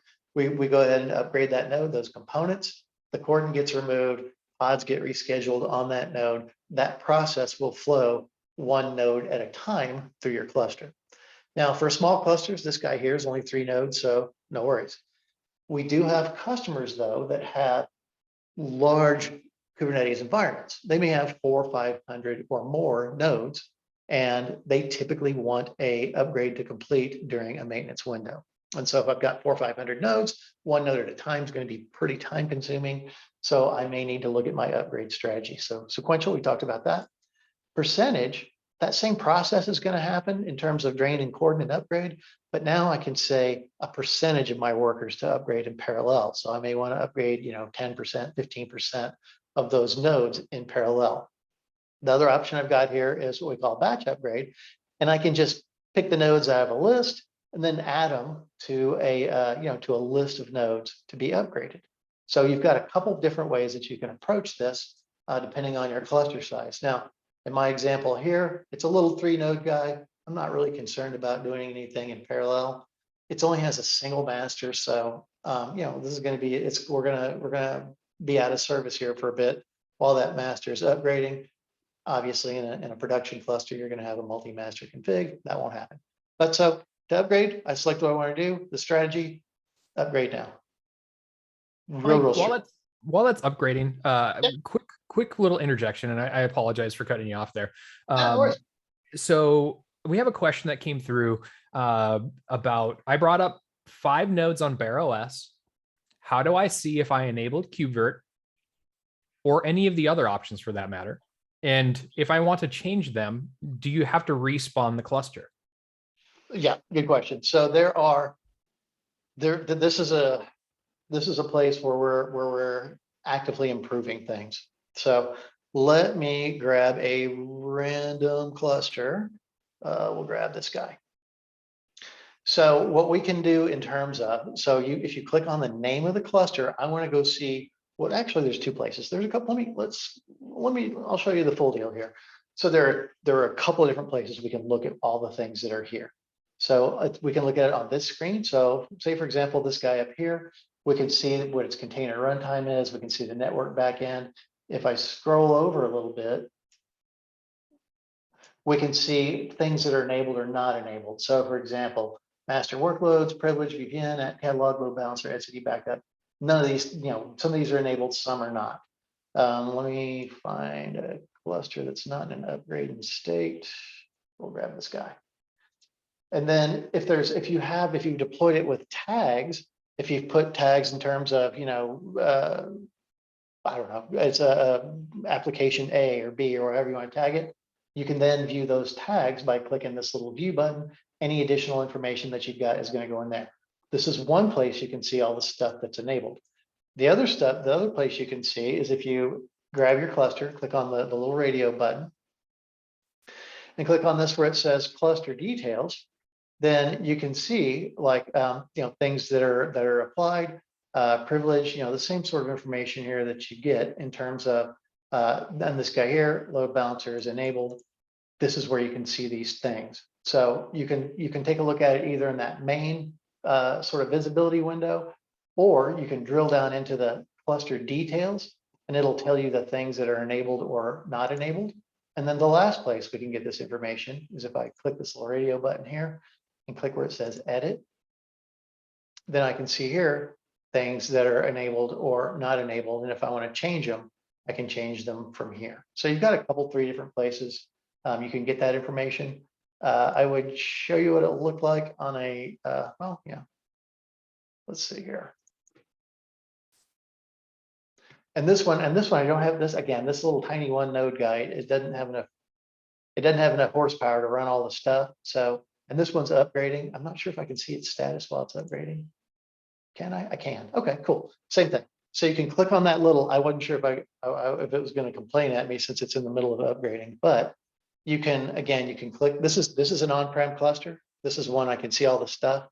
So you click the name of the cluster and then there's a little edit button up at the top. And then this is where you can see the things that are checked are enabled, the things that are not checked are not enabled. So you've got a couple different places where you can get that visibility. Thanks for that insight, Mike. And just once again, thanks to everybody, all the attendees here today, giving questions. No question is a bad question at this point. We have a lot of different, once again, people from all different skill levels here. Don't feel like your question isn't technical enough or whatever else, right? We're more than happy to help any level of once again, question here. So a lot of great questions coming through and a lot of very, once again, very technical questions. And I'm glad that everybody's getting up and running on this particular project. So thank you once again. Chris, I don't know if you wanted to add anything further on that. Oh, we're good to go. Excellent. Thank you so much. All right. Cool. So while that guy's upgrading, and we've got what, about a little over about 20-ish minutes left, there's a few other little bits and pieces here that I wanted to point out to y'all that I think are things that we do nicely, things that make your life a little bit easier. So I'm not necessarily going to, in the interest of time, not necessarily going to go down through all this different stuff, but I want to kind of at least talk a little bit about what some of these other tabs are. I want to spend just a minute or two on talking about a couple of like CI/CD integrations and RBOC. CI/CD is something we really can't, it's not really super workshoppable in the sense that you've got to have, a GitHub, you got to have a Docker account, a GitLab account, GitHub account. You got a bunch of additional prep beforehand. But I do want to spend a minute or two talking about it. And I want to show you all an example that we've got that y'all can go test drive at home. So we'll do that. But real quick, I want to touch on a couple, 3 other things before, and then I just kind of give you all just a little bit of additional tour through the UI here while those clusters are being upgraded. So the first thing I've got here is pods. So this is, I'm just going to filter, and there's a filter. If I come back over here to my little infrastructure tab, if I set, for example, I'll just set this guy here. I can set this as my default cluster. And then so now, if I've set that on default cluster, then when I come down through these other tabs, it's going to automatically filter that cluster. And so I can then grab all the namespaces out of that cluster. So if I set one as my default, then when I go down through the rest of these tabs, it's going to focus just on that particular cluster. So I don't have to go look through the details of 50 different clusters if I don't want to. So the first thing I want to touch on is this workloads tab. Visibility, right? It's a lot of the same sort of information you're going to find in the Kubernetes in that native dashboard. So you've got visibility in terms of, are everybody running? Is everybody happy? I can open up the dashboard here. If I want to view logs for my DNS server or these, my Calico pods, I can view my logs from here. We can create new resources here. Now, in my mind, I don't think folks generally log into a UI to paste the YAML file. That's just me. But if you're so inclined, it's here. Paste that YAML file right here. Bang, create a pod. I would personally going to do that more through a command line, but that's just me. But you've got these places, you've got visibility into it. You can go create those resources. And the same thing's going to hold for deployment services, namespaces. I can go create those new types of resources. I've got visibility into, into all those things that are running. That's this tab here. But a lot of this stuff is duplicated out of that native Kubernetes dashboard. For storage is always an interesting thing. Storage can be tricky in Kubernetes, depending on where you're deploying. Public clouds make this a little bit easier in the sense that if I want to create a storage class for my public cloud, so for example, I'm going to lean on this AWS cluster here. We'll give this storage class a name. I'm limited to the Kubernetes storage provisioners that public cloud provider offers. So if I'm going to go work with a cluster in AWS, the only storage types that I can choose here are ones that are offered. These are all EBS backed stores, but I've got AWS offers this different type of storage, and I have to choose one of those. And then I choose I say I want to go IO1, and then I want to make this my default storage class. We're going to generate a base YAML for it. Now from here you can go edit it, you can go customize it, you can add additional parameters to it if you're so inclined. But this is how storage is going to work in an on-prem, or I'm sorry, in a public cloud type cluster. On-prem gets a little different. Let me grab this guy. So on-prem clusters, in an on-prem environment, I can have any kind of storage, anything that offers a CSI driver. So in my on-prem environment, I can be running anything from NetApp to SolidFire to Pure Storage to NFS mount points and everything in between, local storage, you name it.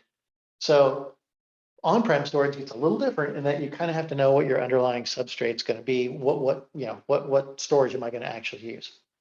So we've got a driver that's enabled out of the box, and it's this guy here. So I can click this little button.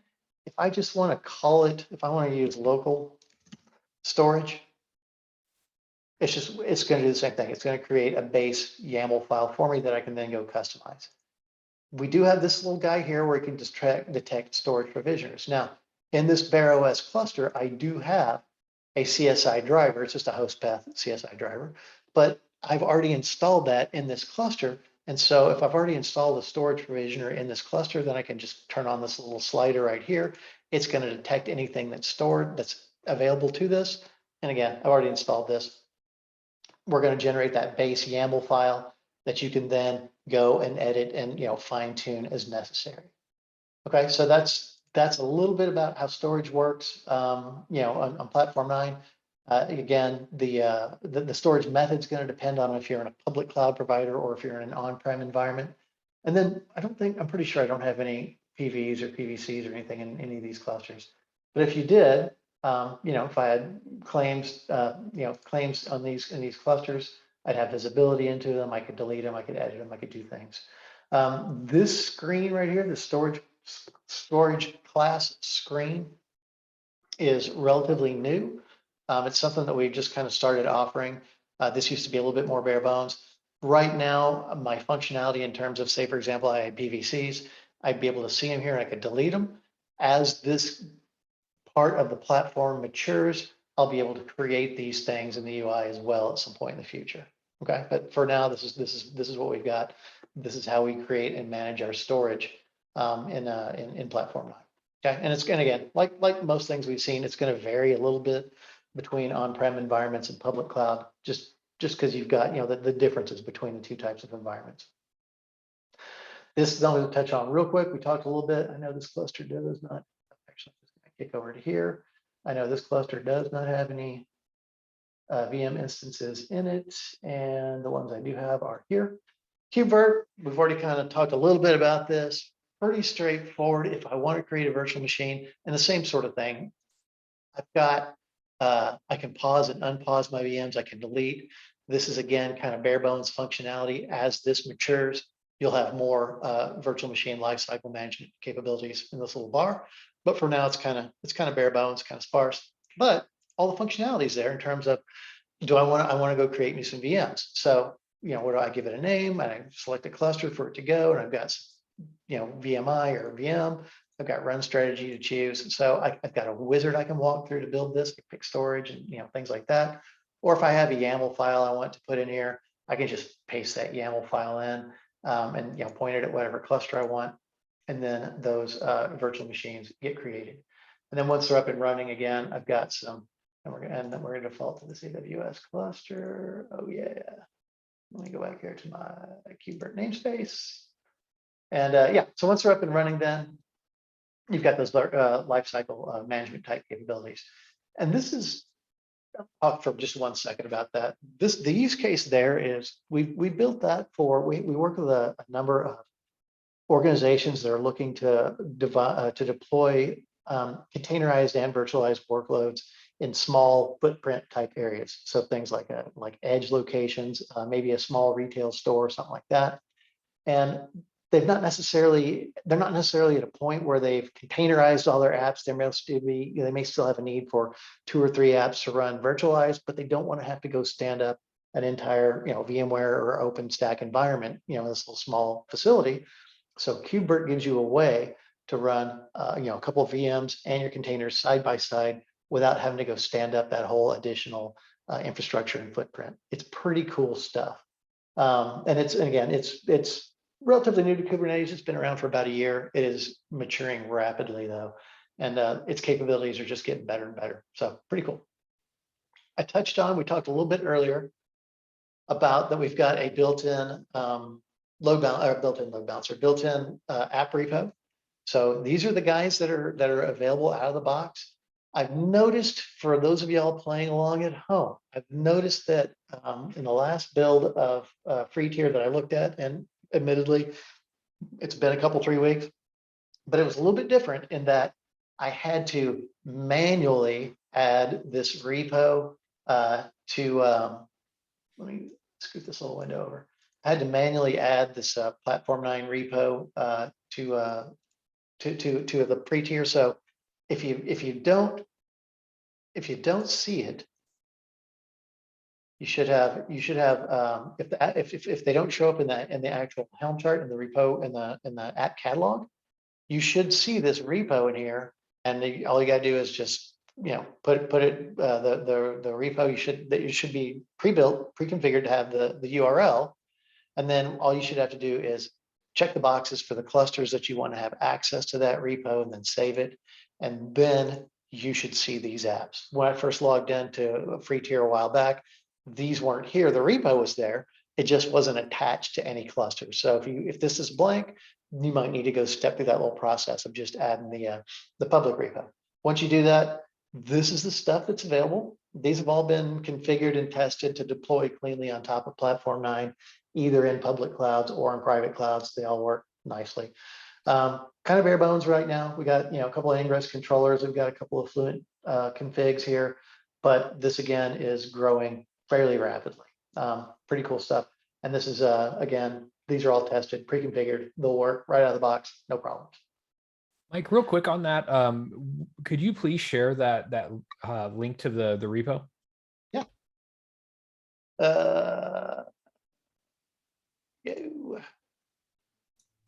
So I'm gonna go ahead and share this with everybody in chat. Let's see. Let's see here. Can I? Yeah. Let's see here. Chat. Or Mike will, I guess. Oh, I'll stick it right there. There you go. You're the man. Appreciate it.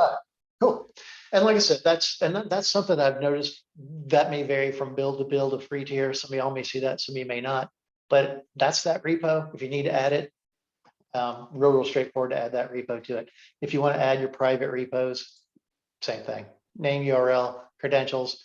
What clusters do I want to have access to it? And there we go. Then I can add those private repos. And once you got them up and running, you can filter. I can select filter by those different app repos. Perfect. All right. 2 things I want to touch on right quick. We're down to about 10, 12 minutes, and I do want to at least leave a minute or 2 at the end for kind of final questions, thoughts, and such. This is that profile engine. So I kind of talked a little bit about earlier in terms of I want to create a cluster that I want to use as a template or a blueprint so I can then go deploy other clusters. Now, this is what right now you can see this says cluster profiles here. This says RBAC profiles. RBAC is where we're starting with this cluster profile manager. This functionality is getting built out on every build, but the kind of the base layer here is RBAC, and then it's going to be built on from there. So right now, the bare minimum is RBAC profiles. We can capture and manage those. At some point, it's going to encompass everything in a cluster, but pretty straightforward. So we click this little add profile button. I choose a cluster that I want to create my profile out of. I give it a name. And then it's a really easy wizard-driven process. It's going to show me the different, I'm not going to go through the whole thing in the interest of time, but we're going to walk through these different steps. So roles. So which roles do I want to keep in line? And then same thing with cluster roles. So I grab whichever cluster roles I want to keep, that I want to manage. I want to make all look the same. Same thing, role bindings, cluster role bindings. And at the end, I review it, and then I click that, and then I publish it. And then once that profile is published, I can then go deploy this on top of existing or new clusters, again, with the idea of making them look all the same. And then once that's up and running, say, for example, I've deployed my reference cluster, and I've got a couple clusters out there, that are running that same profile. Over time, configs tend to drift. And so we've got this drift analytics piece where I can select my reference cluster and then clusters that were deployed using that reference. And I can click this drift analysis button. And it runs in real time. It takes about 10, 12 minutes. And then at the end of that process, it's going to show you the deltas between the original profile and then the one you've selected to compare it to. At the end of that process, you have a choice of put everything back to where it was, line it right back up with its original profile, or you can pick and choose, only put the cluster roles or the role bindings or whatever it is. You can pick and choose which pieces you want to revert to that earlier profile. So in terms of being able to manage my clusters and make sure that they're all that they're the same, this is a nice way to manage that in terms of managing large numbers of clusters. I'm going to touch on this kind of quick. So I don't have any pods that are misbehaving. Well, that's disappointing because usually there are pods that are misbehaving. In any cluster that I've got monitoring enabled on, this gives me pod level visibility into what's going on in that cluster. And normally I've got a pod or two in this guy right here that are complaining about something or other, but apparently they're all happy and healthy now. So. But what would happen would be if, say, for example, I had pods that were in any of these states, fatal, critical, warning, I could click on this little drop down and it'll show me the names of the pods. And obviously they're, on a per cluster basis, so you can see which cluster they're in and the pods. And then there'll be a summary out next to it that says this pod is in a crash loop back off state as of this time. And then there'll be some rule that matches that will explain the reasoning behind it. And man, I wish this is one of the rare times I wish I had pods that were in a bad state so I could show you all what it looks like, but everybody's happy and healthy. So I can't show you what it looks like, but basically pod level visibility into what's going on in the clusters. Last thing I want to touch on here before we kind of open it up for a few minutes worth of questioning is two things I want to show you all. We'll talk about this and I want to talk about CI/CD. RBAC. So Kubernetes has a very robust RBAC implementation, and y'all are free to, in the interest of time, we don't have time to go through all of this. Y'all are free to kind of play with this, during your leisure time, because everybody likes to play with Kubernetes when they got nothing else to do. But so what you can do is you can select, for example, my cluster role. Say I want to select this cluster admin role. I want to edit this one, and this lets me fine tune this role. So by default, the cluster admin role is going to have pretty much capabilities to do everything. But if I wanted to make it say, for example, that that this cluster, that this user can't do, say, for example, I'm just going to randomly grab one down here, this add-on here. So this add-on group. So I click this little pencil icon. And maybe I don't want this user to be able to delete things. So I uncheck the delete verbs, and then I save that role. So it's much easier for folks that have never done this before. Kubernetes RBAC can be a little fiddly. It's very, it's hand editing YAML files. It's tedious and error prone. This is a lot easier to work with in terms of understanding what you're actually doing. So I click the pencil icon, I edit my role. And then once I've saved that role, that's cluster admin. So I come over here to this cluster role binding, select that same cluster admin role, and then assign my users and groups to it. So these are local users.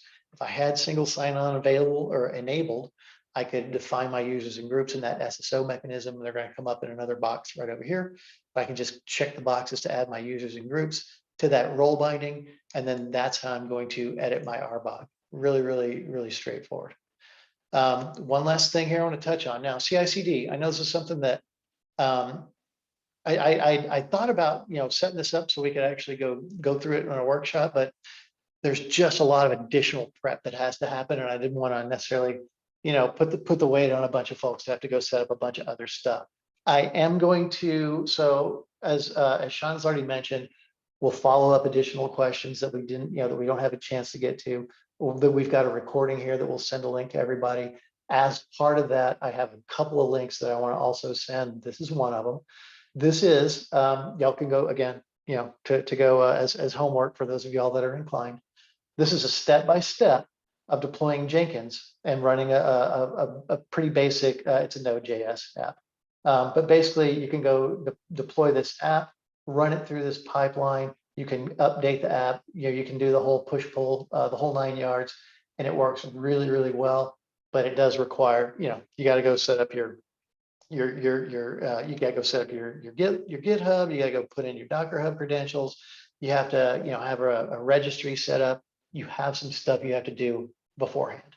But I will send this link to y'all. I would like everybody to at least see how it works. It's pretty straightforward if you walk through this process.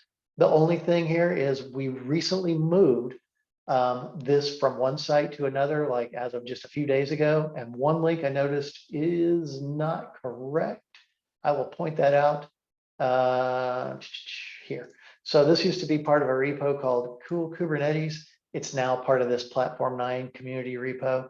So I'll send a link to this. I'm not sure when our document guys will be able to get this updated, but I'll send this out. Just keep in mind that this link actually just replace that with Platform 9 community, and you'll be good to go. So this works great though, for folks that are interested in deploying this and trying a little CI/CD on their with their free tier. I'll send y'all a link. Okay, we've got only about 4 or 5 minutes left. Trying to think. That covers, I think, the bulk of what we wanted to get through today. Sean, Chris, I don't know if you have anything you want to add. We want to open up for the last couple of questions. Yeah, Mike, 100%. Sorry about that. Go ahead and finish. Sorry. No, I was just going to say, I'll shut up for a minute. And well, here's cool. We enjoy hearing your voice. And I'm going to be honest with you, this workshop has been completely bananas in terms of like getting started, getting up, getting the cluster kind of once again healthy, and you going through all the once again easy to use tools, the quote unquote easy to use tools, right? And in terms of where we're at now, I'd love to open up, for Q&A. We do have a few minutes left. I am inclined to ask if anybody wants to speak or ask a question without typing it, feel free, and I can allow you to talk. And then from there, we can just field the questions as necessary. I do have one other question that's just kind of sitting in limbo, but it's a very technical question. So if nobody wants to throw their hat in the ring and ask questions before we field the very technical question, once again, I just want to thank everybody for taking the time to be here and everybody that stuck all the way to the end here. Chris, anything you want to add? I appreciate it. Well, good job, Mike. Well done. Sean, I think we should open up the floor now and dive in. I think Chris has a question that you're looking at addressing. Is that right? Yeah. So ultimately the question is this, Mike, and it's a nail biter. It's a doozy, as they say.